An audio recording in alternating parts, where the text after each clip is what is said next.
Nakapanayan po namin si Congressman Leviste a while ago. May sinasabi siya tungkol dito ho sa kanyang hawak na Cabral files na ito. Ika niya, kasi nga ang sabi ko sa kanya, bakit hindi na lang siya magsampa ng kaso, no? Kung may hawak siyang ebidensya, etc. sa ombudsman.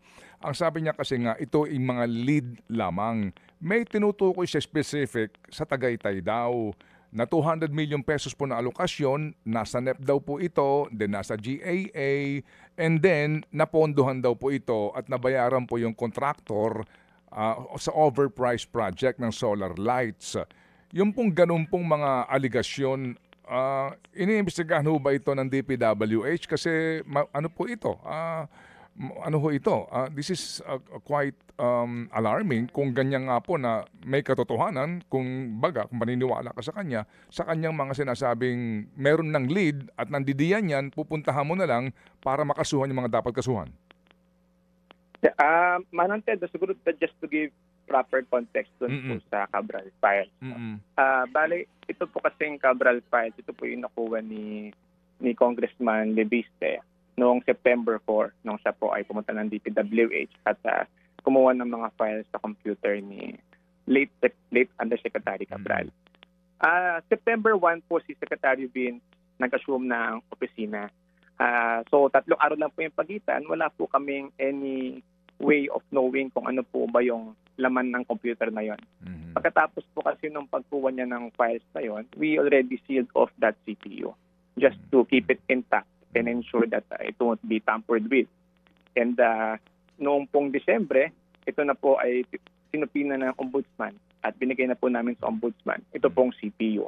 Para po sila na po ang mag-conduct ng forensic examination. No? Siyempre kami po sa DPWH, wala naman po kaming any technical capabilities of conducting those forensic examination.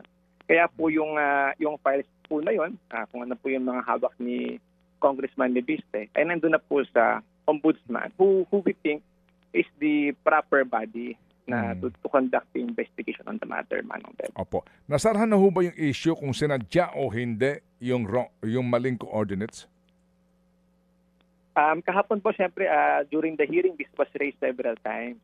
Pero po kami po kasi siyempre, factual lang po ang aming sinasabi. Ayaw po namin mag-speculate or mag-speak on behalf of the former administration as to their reason or rationale for submitting those coordinates to the Office of the President. So hindi po kami competent to speak on behalf of the former administration. Okay. So who's the competent agency kaya to establish that kaya, attorney? Yun po nag-submit, Manong Chen. So sila former Secretary Banoan, Manong Ted, ang proper persons to ask on that matter. Mga kapatid, brothers and sisters, saan ka pa? Dito na tayo sa totoo.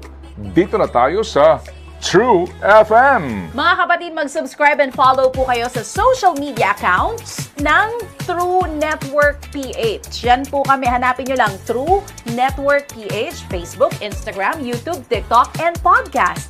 Mapa Apple or Spotify man yan, mahahanap nyo kami. Lahat ng mga napapanood at napapakinggan nyo po sa programa, nasa social media accounts namin yan. So paano mga kapatid? See you sa social media!